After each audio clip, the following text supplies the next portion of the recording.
Seja bem-vindo ao propósito 150 dias para crescer com os Salmos. Esse propósito nos foi dirigido pelo Espírito Santo, que nos mostrou que a leitura do livro de Salmos e a meditação nesse livro nos traz uma grande oportunidade de aprofundar a intimidade e o relacionamento com Deus. Porque o livro dos Salmos é o livro mais extenso da Bíblia.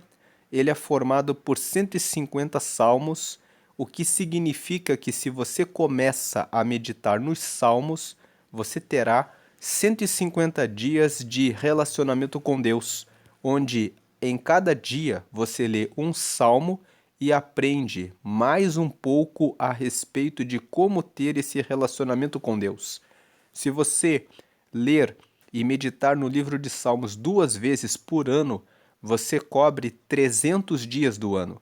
150 e depois, mais uma vez, 150. Além de que, quando você faz isso, você reforça os conhecimentos que você recebe quando você lê o livro de Salmos e medita neles na segunda vez. Além de cobrir praticamente todo o ano, o livro de Salmos, ele é um manual onde você aprende com a leitura de cada um dos salmos como ter um melhor relacionamento com Deus. O livro de Salmos serve como um manual para a nossa vida. Quando você abre o Salmo de número 1, ele fala como ser bem-sucedido. Quando você vai lendo salmo por salmo, você vê que Deus está conosco em todas as circunstâncias da vida. Quando nós estamos alegres, nós encontramos salmos que honram e louvam a Deus. Quando estamos tristes, pensando que estamos sozinhos, Deus se mostra presente na nossa angústia, como diz o Salmo 46. Quando nós sentimos falta de alguma coisa, o Salmo 23 nos promete que o Senhor é o nosso pastor e nada nos faltará. Quando estamos acamados e doentes, Deus é o nosso consolo. Diz isso o Salmo 38. Quando fazemos orações e parece que elas não passam do teto, que estamos solitários e que Deus esqueceu de nós, o Salmo 13 nos fala que Deus está ouvindo e que nós ainda vamos ver a sua salvação. Quando estamos rodeados por muitos inimigos, o Salmo de número 3 fala que nós podemos dormir e descansar, porque o Senhor está conosco. Quando estamos em angústia, o Salmo 4 fala que o Senhor dá largueza no tempo da angústia. Quando estamos em pecado, podemos nos arrepender e pedir a Deus para criar em nós um coração puro, como diz o Salmo 51. Quando estamos abatidos, o Salmo 42 fala: Por que estar abatida, ó minha alma? Espera em Deus, pois eu ainda o louvarei. Quando chegamos à beira da morte, podemos pensar que tudo acabou, mas o Salmo 90 fala que a nossa vida é sim como uma erva que nasce, floresce, depois se seca e é lançada nos fornos para ser queimada, mas para Deus 1000 anos são como a vigília que passou. Ele é eterno e todos aqueles que estão nele recebem a eternidade. Então, até na hora da morte, ainda há esperança. O Salmo 116, no versículo 15, fala que para o Senhor a morte dos seus santos é preciosa, porque quando morre um santo, a morte dele significa que ele vai viver agora para sempre com Deus. Por isso que o Salmo 116 fala no versículo 15 que preciosa é para o Senhor a morte dos seus santos. Então, percebemos só por um breve resumo desses salmos que Deus está conosco em todos os momentos. E quando você chega no Salmo 150, lá está escrito que todo ser que respira louve ao Senhor, mostrando que a conclusão dessa vida é que todos os que têm respiração devem louvar a Deus, porque é Ele que está sempre conosco em todos os momentos da vida. E se você quer ser bem-sucedido, o Salmo de número 1, logo o primeiro salmo, fala: você vai ser bem-sucedido, vai ser bem-aventurado se você meditar na lei do Senhor dia e noite para colocá-la em prática na sua vida. Porque fazendo isso, você vai receber da fonte de Deus um ribeiro de águas vivas. Um ribeiro de águas que são vivas significa que você vai ter a purificação dos seus pecados. Você sabe que um ribeiro de águas por onde passa limpa toda a sujeira pelo caminho. Você também sabe que a água mata a nossa sede e que nós somos formados por água, e água representa a vida.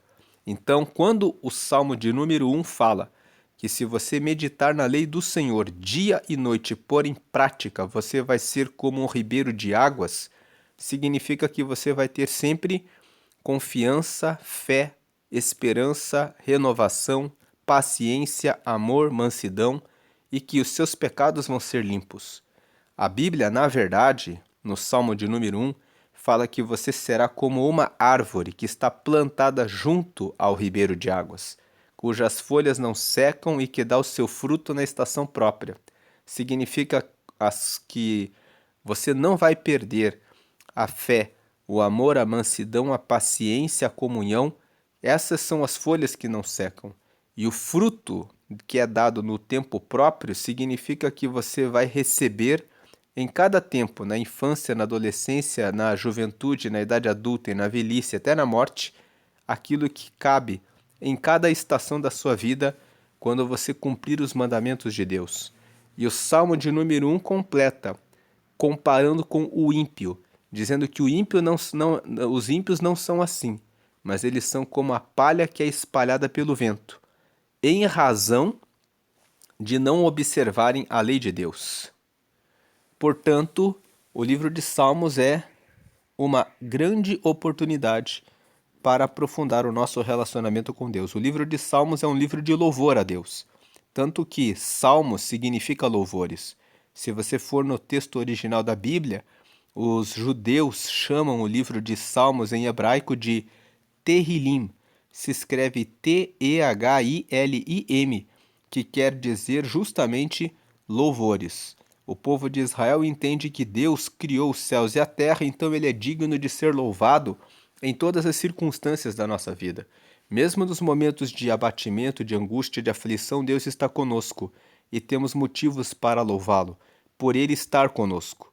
E o livro de Salmos, portanto, nos traz essa porta de entrada para o céu, porque nós aprendemos a louvar a Deus mesmo quando estamos diante do pecado, mesmo quando estamos diante de adversidades, tribulações, dificuldades, nós honramos a Deus em todo o tempo. Hoje nós vamos meditar no Salmo 143. O livro de Salmos não tem capítulos, porque cada salmo foi escrito por vários autores de épocas diferentes e que depois foram reunidos para formar uma coleção que se chama Louvores, que se chama Salmos. Então, quando você fala de um salmo específico, você deve falar no singular. Salmo 143. Não diga capítulo, porque o livro de Salmos não tem capítulos. Cada salmo é independente, cada salmo é individual, cada salmo é de uma época diferente. E o livro de Salmos não existe ordem cronológica. O Salmo 90, que está bem no final, está do meio para o final do livro de Salmos, foi escrito por Moisés. E o Salmo, por exemplo, de número 3, foi escrito pelo rei Davi. Davi viveu muito tempo depois de Moisés, mas o Salmo 90 está lá na parte final dos Salmos, foi escrito por Moisés, e o Salmo número 3, logo no começo do livro dos Salmos, foi escrito pelo rei Davi. Então já nós percebemos daí que o livro de Salmos ele não tem uma ordem cronológica. O livro de Salmos ele é uma coletânea, uma reunião de vários salmos que foram escritos por pessoas que viveram em várias épocas diferentes e que o povo judeu reuniu e deixou nessa coleção, que Deus permitiu que eles fizessem isso para servir como palavra de Deus e como inspiração para nós. O Salmo 143, ele é um salmo que fala na verdade, que faz uma oração a Deus pedindo ajuda contra os inimigos. Veja aqui o que diz o Salmo 143. Ó Senhor, ouve a minha oração. Inclina os ouvidos às minhas súplicas. Escuta-me segundo a tua verdade e segundo a tua justiça. 2. E não entres em juízo com o teu servo, porque à tua vista não se achará justo nenhum vivente. Então, o versículo 1, ele está fazendo uma oração. Ouve a minha oração. Inclina os ouvidos às minhas súplicas. Escuta-me segundo a tua verdade e segundo a tua justiça. Ele está fazendo uma oração, pedindo para que Deus escute o que ele está suplicando, e ele está pedindo no versículo 2 que o Senhor não entre em juízo com ele, porque se Deus entrar em juízo com ele, na vista de Deus, não se achará justo nenhum vivente.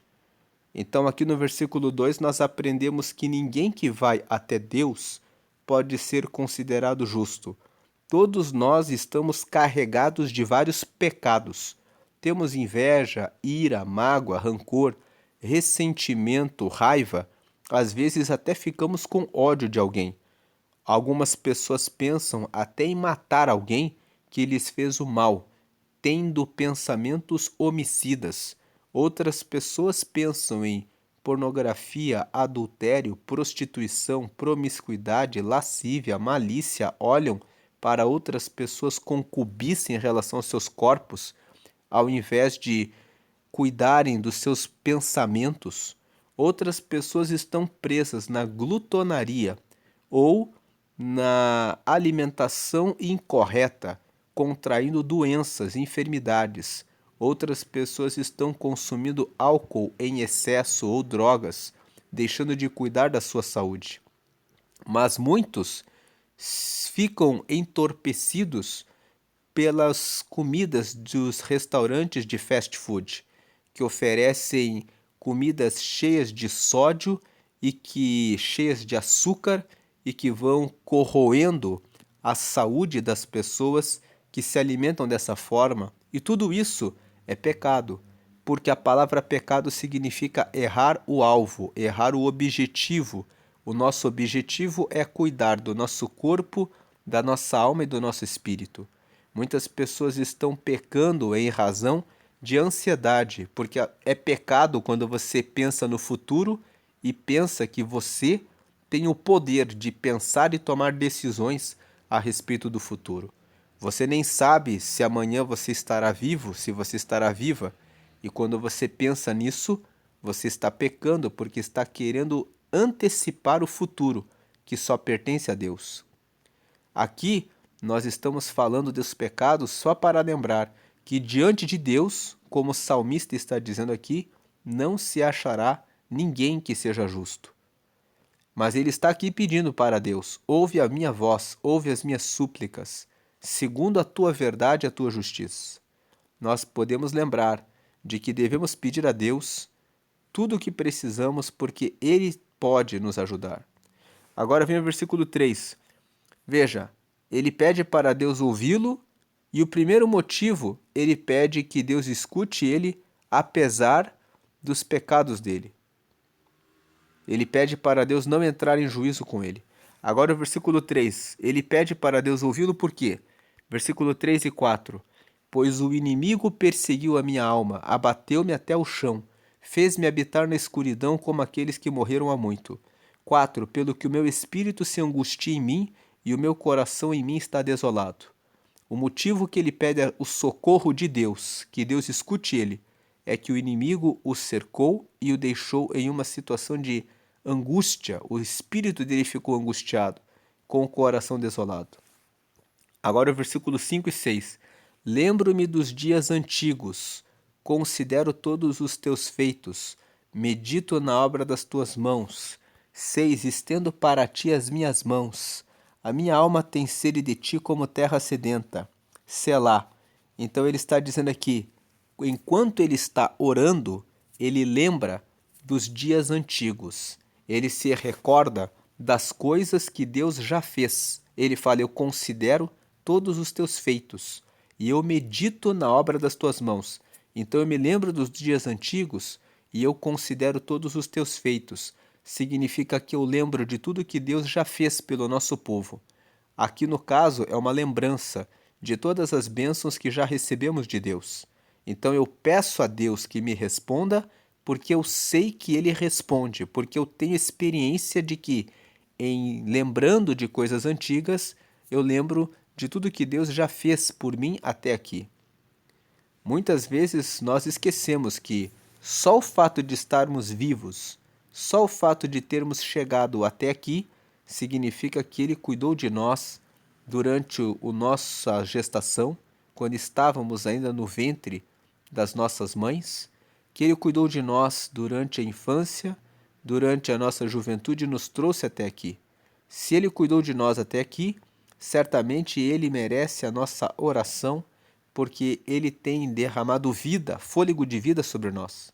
Versículo 6: Eu estendo para ti as minhas mãos, a minha alma tem sede de ti como terra sedenta. Então ele fala, eu estou precisando de Deus. Selá é uma palavra que significa pausa. O livro de Salmos é um livro de louvores. Quando eles louvam aqui o Salmo 143, eles vão louvando, até que quando chegam aqui nesse trecho do versículo 6, eles dão uma pausa, e essa pausa, ela serve para duas finalidades. É uma pausa musical e ela também é uma pausa para que as pessoas relembrem o que estão cantando e pensem a respeito do que estão cantando. Então, do versículo 1 ao 6, nós fazemos as nossas orações a Deus, pedimos para Ele não entrar em juízo conosco, conforme o versículo 2, porque se Deus resolver entrar em juízo comigo e com você, Ele vai apontar muitos dos nossos pecados. Agora, ele faz uma oração confessando a Deus qual a situação dele. O inimigo o perseguiu e o deixou em uma situação de escuridão, e o espírito dele está angustiado. E agora ele faz uma oração a Deus no meio dessa situação de angústia, porque ele se lembra de tudo que Deus já fez pelo seu povo, e ele estende as mãos a Deus com a alma sedenta de Deus, porque ele sabe que é só de Deus que vem a resposta e a solução. Então esse selá é uma pausa, e é uma pausa para lembrar o que nós estamos cantando. Estamos cantando de um Deus que é todo-poderoso e justo. Então pedimos a Ele que não entre em juízo conosco, porque diante dele não há nenhum justo. E agradecemos a Ele pela bondade dele, de preparar tudo o que precisamos. Agora o versículo 7. Ouve-me depressa, ó Senhor, o meu espírito desfalece, não escondas de mim a tua face, para que eu não seja semelhante aos que descem a cova. 8. Faze-me ouvir a tua benignidade pela manhã, pois em ti confio. Faze-me saber o caminho que devo seguir, porque a ti levanto a minha alma. Então aqui no 7 e no 8, ele pede que Deus se levante de maneira rápida, porque ele está sendo perseguido pelos seus inimigos, como nós já lemos. O espírito meu desfalece, eu não escondas de mim a tua face, para que eu não seja semelhante aos que descem a cova. Se Deus não responde a nossa oração, então nós ficamos sem esperança, ficamos parecidos com aqueles que já morreram. É isso que ele está dizendo no verso 7. E ele está dizendo, faze-me ouvir a tua benignidade pela manhã, pois em ti confio, ou seja, que eu consiga, ao dormir, acordar com tranquilidade. Faze-me saber o caminho que devo seguir, porque a ti levanta a minha alma. Versículo 9. Livra-me, ó Senhor, dos meus inimigos, porque em ti é que eu me refugio.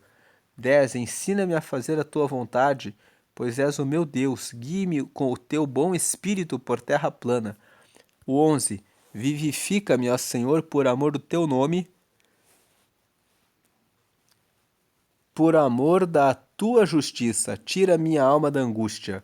12. E por tua misericórdia desarraiga os meus inimigos e destrói a todos os que angustiam a minha alma, pois sou teu servo. Então, esse é o pedido que o salmista faz a Deus. Que Deus o vivifique, que Deus tenha misericórdia, que ele termina esse salmo dizendo, e por tua misericórdia, ou seja, pela sabedoria de Deus, desarraiga os meus inimigos e destrói a todos os que angustiam a minha alma, pois eu sou teu servo. Esse salmo mostra que devemos sempre falar com o nosso Deus. Mesmo quando estamos rodeados de inimigos, veja os versículos 3 e 4, devemos nos lembrar de todas as bênçãos que já recebemos de Deus. Versículo 5, versículo 6, devemos ter sede de Deus. Versículo 7, quando o nosso espírito desfalece. Versículo 8, podemos pedir a Ele para ouvir o bem dele a todas as manhãs. Podemos pedir a Deus o livramento, que Ele nos ensine a fazer a vontade dEle, como está aqui no versículo 10, e que Ele nos guie com o Espírito dEle. Versículo 11, que Ele nos traga vida por amor do nome dEle, e que pela misericórdia dEle, Ele venha abater os nossos inimigos e nos proteger de toda angústia. Deus, Ele traz o Salmo 143, ele é um salmo que nos faz lembrar que nós temos muitos motivos para louvar ao Senhor. Nós temos muitas razões para louvá-lo. E você, que ouviu a mensagem até aqui, já recebeu a Jesus? A Bíblia fala que você só pode chegar até Deus por meio de Jesus. Jesus disse: eu sou o caminho, a verdade e a vida. E ninguém vem até Deus a não ser por mim. Para que você vá até Deus e tenha todas essas bênçãos que nós falamos aqui nesse vídeo, você precisa receber a Jesus. Eu faço um convite agora então, para você receber a Jesus. Como que eu recebo Jesus? Você faz uma oração e pede para que Ele seja o teu Salvador. Salvador do quê? Ele vai nos salvar dos nossos pecados. E pede para receber o Espírito Santo e para que o seu nome seja escrito no céu, no livro da vida. No dia da sua morte, você irá para o céu e estará com Ele para sempre. Faça essa oração comigo, dizendo: Senhor Jesus, eu te recebo como meu único Senhor e Salvador. Perdoa todos os meus pecados e me recebe, Deus, como teu filho ou como tua filha. Me dá o teu Espírito Santo para me guiar nessa terra até a morte. E na morte, que eu tenha vida eterna. Escreve meu nome agora no céu, no teu livro da vida, em nome de Jesus, amém. Com essa oração que você fez agora, você recebeu o perdão de seus pecados, porque você recebeu Jesus. Você recebeu o Espírito Santo que agora está em você, que é o próprio Espírito de Deus. É o Espírito Santo que vai guiar você a caminhar com Ele nessa terra. E o seu nome foi escrito no livro da vida que está no céu. Na sua partida dessa vida, você irá para lá. Como o Espírito Santo fala com você? Ele coloca um aperto no seu coração quando você está no caminho errado. Quando você está em angústia e precisa de ajuda, ele dá alívio. Quando você está doente e precisa de consolo, ele dá consolo, ficando do nosso lado, dando paz. Quando você está acamado, doente, ele vai estar ali com você, te amparando e te ajudando. Quando você precisar de uma resposta, você pode pedir em oração: Deus, me dá uma resposta. Ele vai mostrar a você de várias formas, eu vou falar aqui algumas. Ele pode dar um sonho para você durante a noite com começo, meio e fim, em que você vai ver que Deus está dando orientação a você. Ele pode falar com você por meio de uma pregação de uma mensagem. Ele pode trazer uma palavra que fala com você. Ele pode usar uma pessoa que aparece no seu caminho e fala para você, sem que você tenha dito nada para ela. Ele vai dizer a você: Deus manda dizer isso e isso para você. E ele também pode falar com você de maneira direta. Quando você ora, termina a sua oração, fique um tempo em silêncio. Se você ficar bem atento, você vai ouvir a voz do Espírito Santo de forma suave, falando ao seu coração. Faça isso. Siga por esse caminho. Não ande com aquela pessoa. Ouça o que tal pessoa tem a dizer a você. Siga pela voz do Espírito Santo e ele vai ajudar você.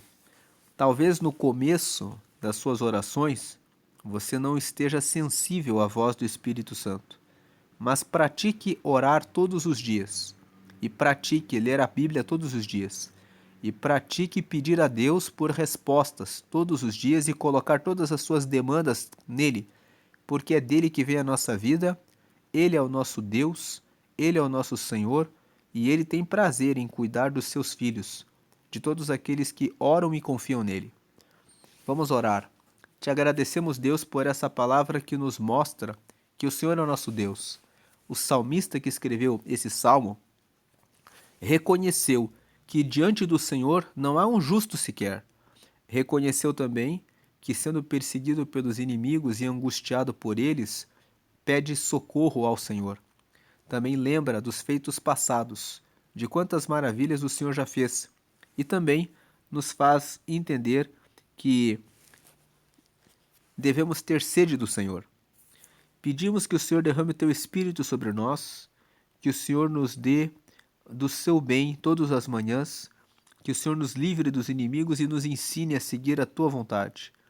Nos dá vida, nos tira da angústia e estende o seu braço de misericórdia sobre nós para vencer os nossos inimigos, hoje e sempre, e em nome de Jesus, que possamos vencer também os nossos inimigos que correspondem aos nossos vícios, às nossas maldades, que combatem contra nós, moram em nós e combatem contra nós, mas que o Senhor crie em nós um coração puro e reto, para que possamos ser santos e puros diante do Senhor. Em nome de Jesus, amém. Procure uma igreja que honra apenas a Jesus. Você não precisa adorar a nenhum anjo, a nenhuma santo, a nenhuma imagem. O Salmo 115 fala que as imagens são obras das mãos dos homens, têm olhos, mas não veem, têm boca, mas não falam, nariz, mas não cheiram, ouvidos, mas não ouvem, mãos que não apalpam e pés que não andam. Todos os que adoram as imagens se tornarão como elas. Certamente que você não quer ficar como uma estátua, como uma imagem. Então ore exclusivamente a Jesus. Ele está nos céus, à direita de Deus, ele ouve as nossas orações e ele dá respostas porque ele é bom, porque ele é misericordioso e as misericórdias dele duram para sempre e são o motivo de não sermos consumidos diante de tantos pecados que temos. Deus abençoe a sua vida.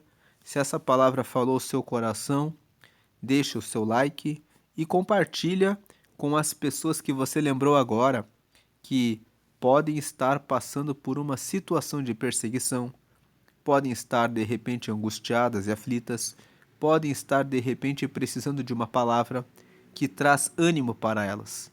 Compartilhe a palavra para que essas pessoas recebam também força, alegria, renovação, fé, esperança e que encontrem o caminho dos salmos para que possam ter essa comunhão e relação com Deus.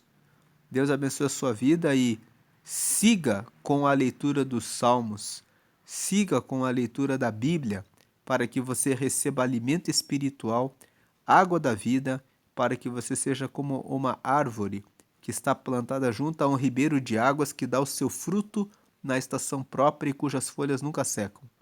Deus abençoe a sua vida hoje e sempre grandemente. Amém. Com a paz e graça de Cristo e todas as bênçãos. Amém.